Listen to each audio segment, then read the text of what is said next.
Today on the Word Preacher podcast, how the fear of good works can keep people from Christ, Jesus stills the tempest, and Jesus handles a legion of evil spirits.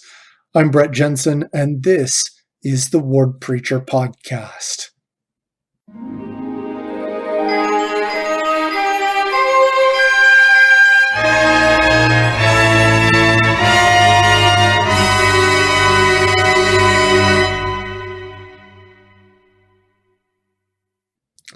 All right, today we are looking at Matthew 8 and 9 and Mark 2 through 5.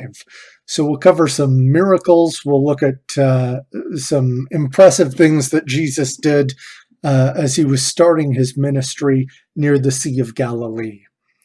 In Mark chapter 2, one of the first examples that we'll touch on in today's reading, there was a man who had a debilitating disease, palsy, so he was immobile, and he wanted to be healed. He wanted to come to Christ. He had 4 friends that attempted to bring him to where Christ was teaching, but they could not get him into the house. Undeterred, they took part of the roof apart and lowered him in. I think this is kind of an amazing story. He then comes in, this man being lowered on the bed before Jesus by his friends. He needed help to get to Christ. And I think that that's an important concept. I think there are a lot of people, a lot of well-meaning Christians who want to emphasize how important it is that we have enough faith, that we don't allow other things to stand between us and God. And there is a danger, a real danger, that even Jesus himself pointed out about people who think that if they check enough good deeds off of a checklist, that they qualify themselves for the kingdom of God, which is not true. That is not true.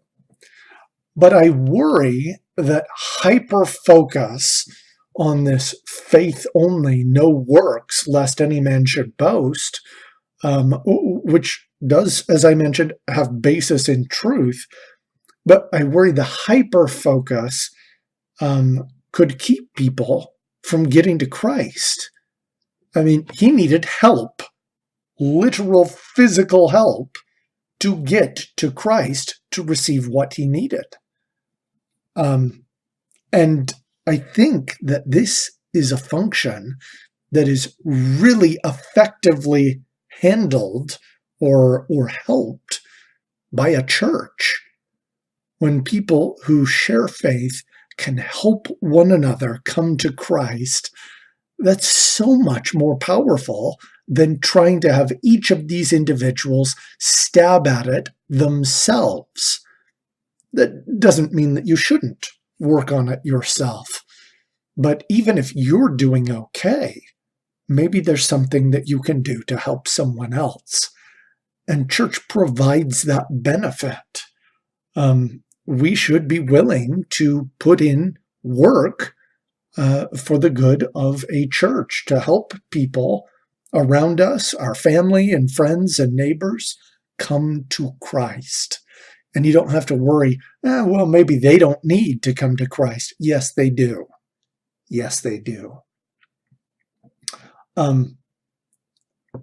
Additionally, I think that the end of this story, he comes in and he's still there after doing all of that work. He's still there at the mercy of Jesus, who has an option to do what he wants.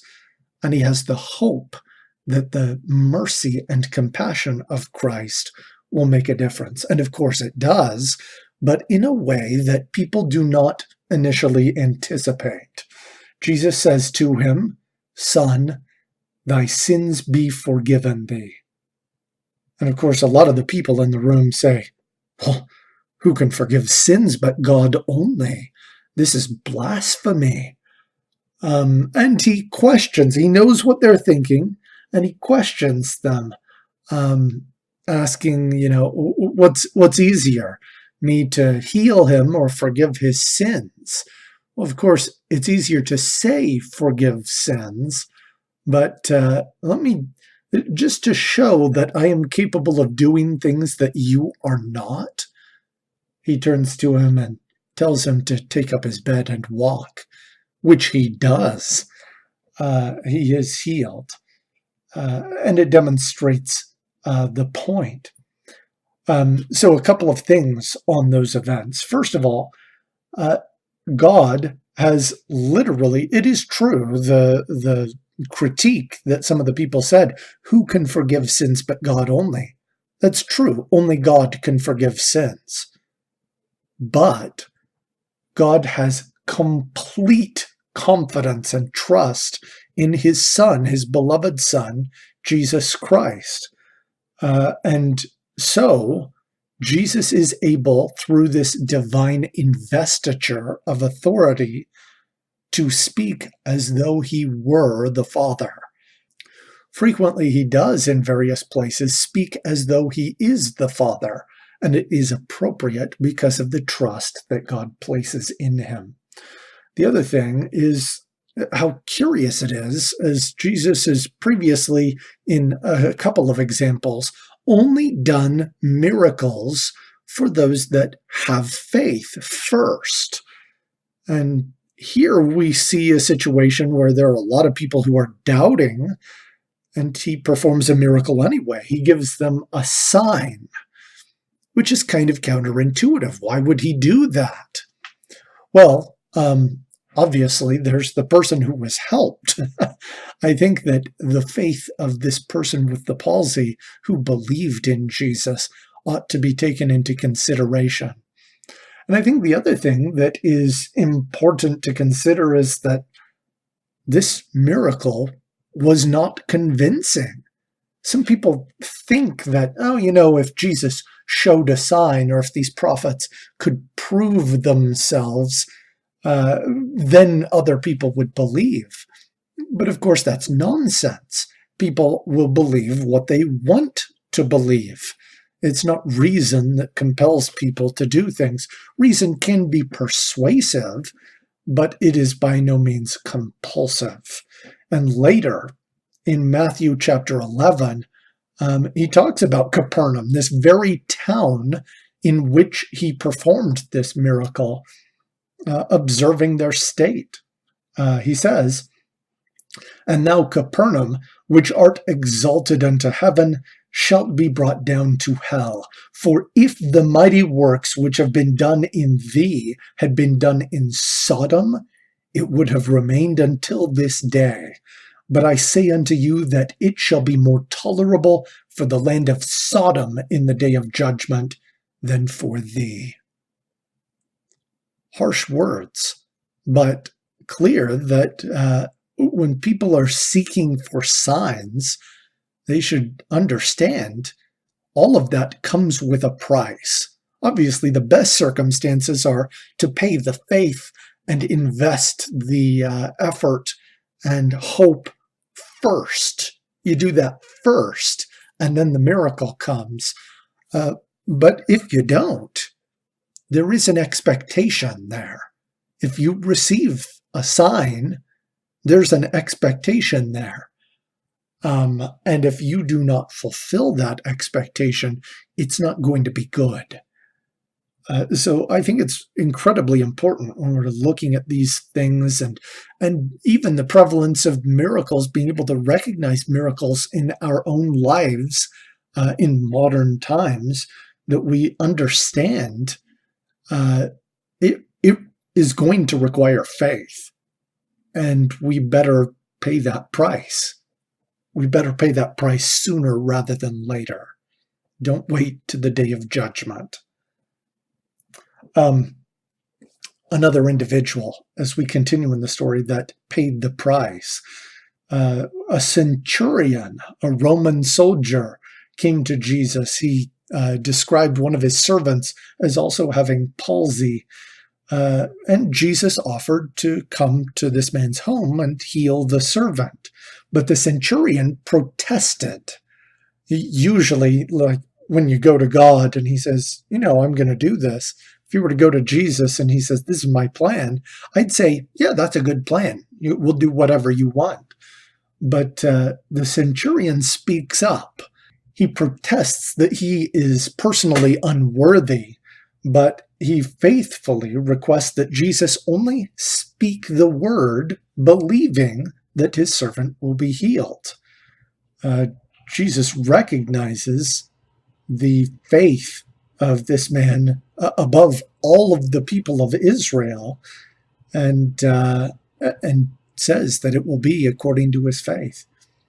And then goes and finds that his servant is healed from that hour. I think that is an interesting approach to Jesus.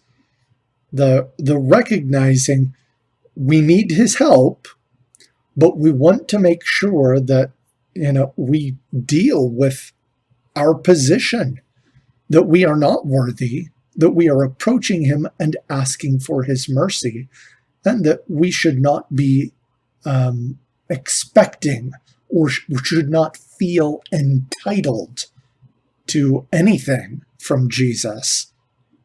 He does things because of his love and mercy, not because we deserve them.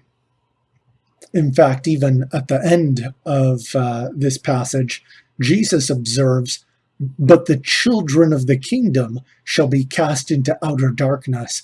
There shall be weeping and gnashing of teeth." And so this really is the price of pride.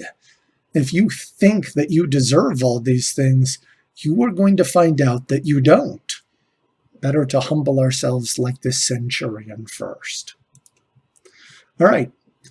In the process of being around the Sea of Galilee, Jesus took several boat rides out. On one occasion, Mark gives an incredible story of what occurred. It is one of the greatest in the New Testament. This is what it says. "And there arose a great storm of wind, and the waves beat into the ship, so that it was now full. And he was in the hinder part of the ship, asleep on a pillow. And they awake him, and say unto him, Master, carest thou not that we perish? And he arose and rebuked the wind, and said unto the sea, Peace, be still. And the wind ceased, and there was great calm. And he said unto them, Why are ye so fearful? How is it that ye have no faith? And they feared exceedingly, and said one to another, What manner of man is this, that even the wind and the sea obey him?" I think that this story is incredible. It really is a sign that nothing is going to stop the work of God. He's on his journey, and sure, there's some storms and waves and unexpected things that can happen from time to time, but it's not going to stop God. His purposes will be accomplished. It brings to mind this quote that's attributed to Confederate General Stonewall Jackson. He's reported to have declared, "Captain, my religious belief teaches me to feel as safe in battle as in bed. God has fixed the time for my death. I do not concern myself about that, but to be always ready, no matter when it may overtake me. Captain, that is the way all men should live, and then all men would be equally brave." I think that's really powerful, that we should have confidence that even though difficult times can arise, things aren't as bad as they seem. It's what President Hinckley loved to say. It's not as bad as it seems. It'll work out in the end. The good guys win. We can be cheerful. We can be optimistic. And we can do what God asks with confidence that he will provide a way for us. Moving on, Jesus comes to a town where there exists, or where there lives, a man with many unclean spirits dwelling inside of him. And he's just hanging out among a bunch of tombs. And occasionally people have tried to tame him, calm him down, bind him with chains. Nothing works. He was totally insane. But he recognized Jesus, and he approached him. And Jesus asked, "What is thy name?" And he answered, saying, "My name is Legion, for we are many." So Legion, this set of unclean spirits, petitions Jesus and asks that they be allowed to stay in this country, that he not send them away. And they ask, "Let us go into those swine." There were a bunch of pigs apparently being fed nearby. And Jesus gives them permission to do this. So they enter into the pigs and cause that they go wild and trample down into the sea, where they choke to death. Of course, the people who are feeding the pigs see this. They get all these people to see where Jesus is, and lo and behold, here is the insane man who is sitting and clothed and in his right mind, and they're not sure what to do, but they don't like it. Something is unfamiliar to them, and they ask Jesus to leave.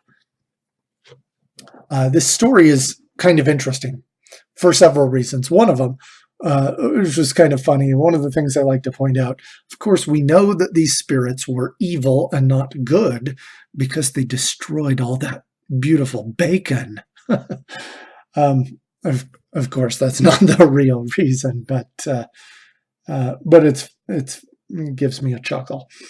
What we actually observe is that people are really uncomfortable with the truth. They can, when it's something that's unexpected, unanticipated, people would rather stay in something that's familiar and comfortable.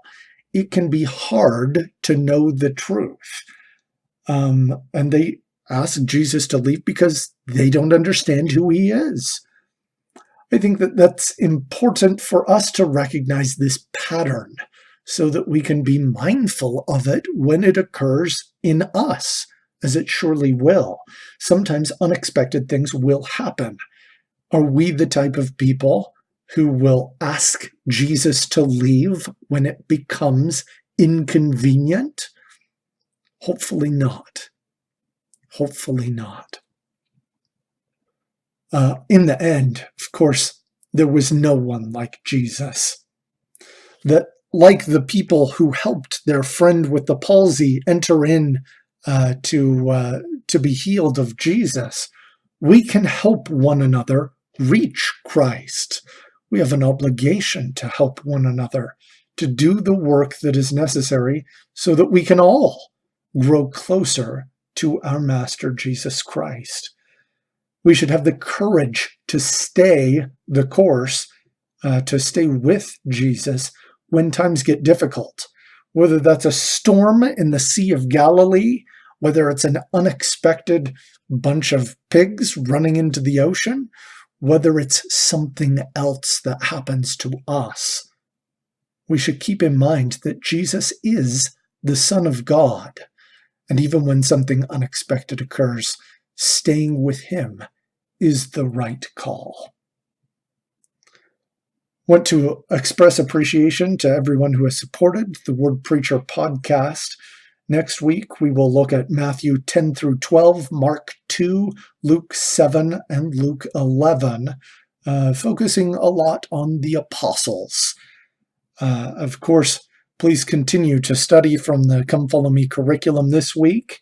There were other items that we did not cover in today's podcast, so make sure you study those on your own. And of course, as always, fight on.